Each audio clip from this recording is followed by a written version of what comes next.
Question number 9 on the reading portion of College Board's Test 4. As used in line 49, take the slightest interest in most nearly means. So this is like a vocab question, except we have to define the phrase. So like the vocab questions, identify the phrase in the context of the piece, read around that word or phrase for context, come up with your own definition for how that word is being, or definition or phrase is being used, and only then do you replace the phrase or word with every answer choice and see which one doesn't change the original meaning of the sentence. You know, which answer choice matches your own definition and association best. So as used in line 49, take the slightest interest in most nearly means. Let's read for context and understand what that means.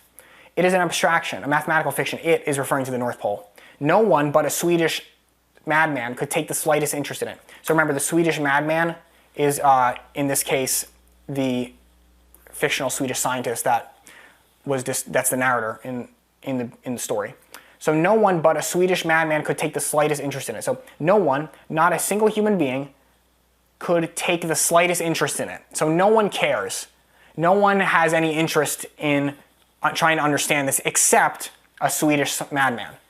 That's what this sentence is saying. No one could take any interest or any, they care about it except the Swedish scientist. Accept responsibility for. A. No one but a Swedish madman could accept responsibility for it.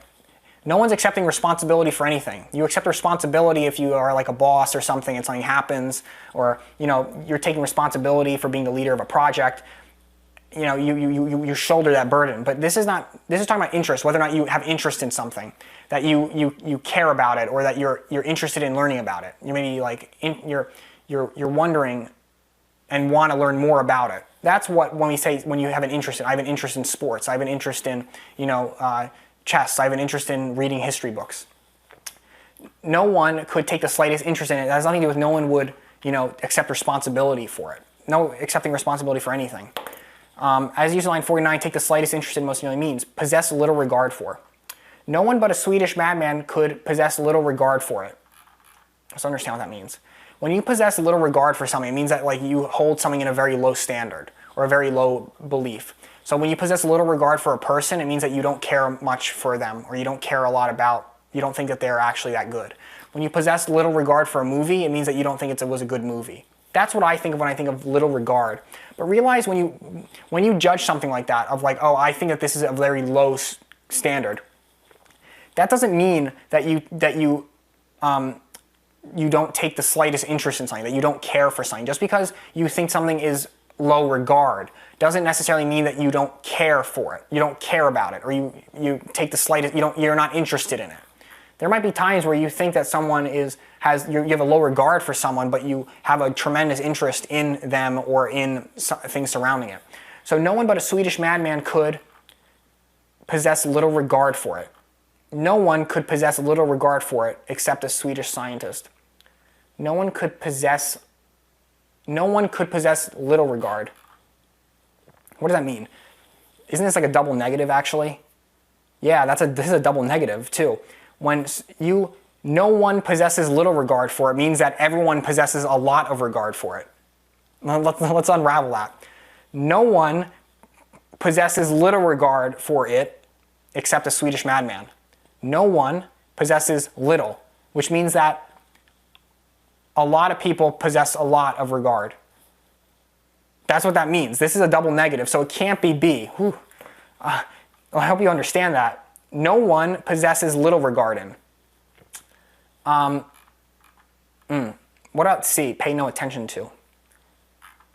No one could pay no attention to it. That also means that then a lot of people pay a lot of attention to it. That's another double negative. Ooh, this one's rough. B and C mean the same thing logically. And that also is a thing to realize, that bothers me. Anytime two answer choices mean the same thing, that's like warning lights should go off. Because you have to realize if one of them means exactly the same as the other, then how can either one be a better answer? What about D? Have curiosity about. No one could have curiosity about the North Pole except a Swedish scientist. I like that. Because no one but a Swedish madman could have curiosity about the North Pole. No one has curiosity about the North Pole except the Swedish scientist. Notice how D doesn't have that double negative going on. It's saying no one has curiosity about the North Pole except the Swedish scientists. Just like the original phrase, no one cares about it, takes the slightest interest in it except the Swedish scientists. This was a really hard question, and I think it was really hard because of B and C, that you kind of get wrapped up in trying to figure out why B is better or worse than C, and you almost ignore D until the end. And by that time, your brain's already fried. You already make a decision about what you like with B or C, and then you pick one. But realize B and C, if we unravel the logic, are both double negatives. When we say no one possesses little regard, or no one pays no attention to, that means that everyone possesses a lot of interest or a lot of attention to something. So, really hard question. The answer number 9 is going to be D.